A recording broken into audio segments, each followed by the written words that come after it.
दोस्तों, ये चार चीज़ें बैंक से लेना कभी ना भूलें। याद रखिए, आपने अपना प्रॉपर्टी लोन समय पर ख़त्म कर दिया है। उसके बाद अधिकतर लोग बिल्कुल निश्चिंत होकर घर पर बैठ जाते हैं। वो सोचते हैं कि हमारी तो ईएमआई कटना बंद हो गई, हमारा लोन ख़त्म हो गया। ऐसा नहीं है। कई सारी चीज़ें ऐसी हैं जो हमें अपना लोन ख़त्म करने के बाद भी याद रखनी है, जिन्हें हमें बैंक से लेना नहीं भूलना है। तो ये चार चीज़ें क्या हैं जो कि बहुत ज़रूरी चीज़ें हैं। ये चारों चीज़ें स्टेप बाय स्टेप मैं आपको बताऊंगा। पहली जो बहुत ज़रूरी और महत्वपूर्ण चीज़ है वो है एनओसी। आपने अपना प्रॉपर्टी लोन ख़त्म कर दिया है, आपकी ईएमआई कटना बंद हो गई है।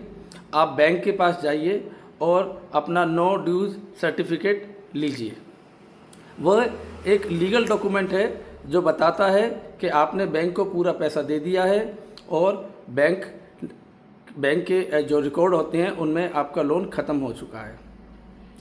दूसरा जो बहुत इम्पोर्टेंट और ज़रूरी डॉक्यूमेंट है वो है आप अपने जो भी ओरिजिनल डॉक्यूमेंट हैं, जो भी आपने लोन कराते समय बैंक को सबमिट कराए थे, वो सारे लीगल डॉक्यूमेंट आपको लेने हैं।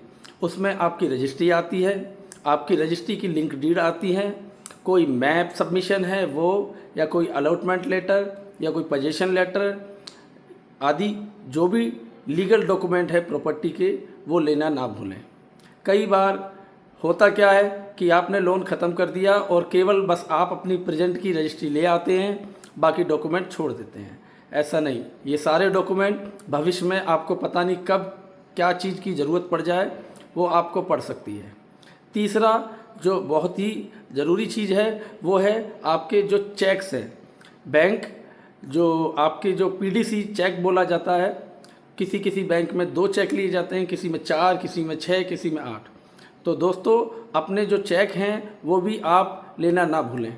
बैंक के पास फाइल में, आपकी लोन फाइल में सारे डॉक्यूमेंट होते हैं। तो उन चेकों का कोई काम तो है नहीं। जब आपने अपना प्रॉपर्टी लोन ख़त्म कर दिया तो प्रॉपर्टी लोन ख़त्म करने के तुरंत बाद आप अपना जो पीडीसी चेक है वो भी बैंक से लें। चौथी जो बहुत ही आवश्यक चीज़ है वो है सिविल में अपडेट कराना। आपका लोन ख़त्म हो गया है, आप बैंक को रिक्वेस्ट करें कि वह सिविल में मेल डालकर, कम्युनिकेशन कर कर आपका लोन का स्टेटस जो है वो क्लोज शो कराएं। मैं 20 साल से काम कर रहा हूँ फाइनेंस सेक्टर में। मैं कई बार ये देख चुका हूँ, लोग लोन ख़त्म कर देते हैं लेकिन उसके बाद भी उनका लोन सिविल पर एक्टिव दिखाता है। उससे प्रॉब्लम क्या होती है कि वह जब भी कोई नया लोन लेने जाते हैं तो बैंक को डाउट रहता है। बैंक उस समय प्रॉब्लम क्रिएट करता है और कस्टमर को बोलता है कि आपका ये लोन अभी एक्टिव दिखा रहा है, आप इसको सिविल में डिस्प्यूट डालकर इसको सही कराएं। दोस्तों, ये चारों चीज़ें जो मैंने बताई हैं ये बहुत ज़रूरी चीज़ है जो कि आपको अपना प्रॉपर्टी लोन ख़त्म करने के बाद आपको बैंक से लेनी है। तो ऐसी ही रोचक जानकारियाँ लेकर मैं लोन गुरु हरीश कुमार भारद्वाज आपके सामने आता रहूँगा। नमस्कार।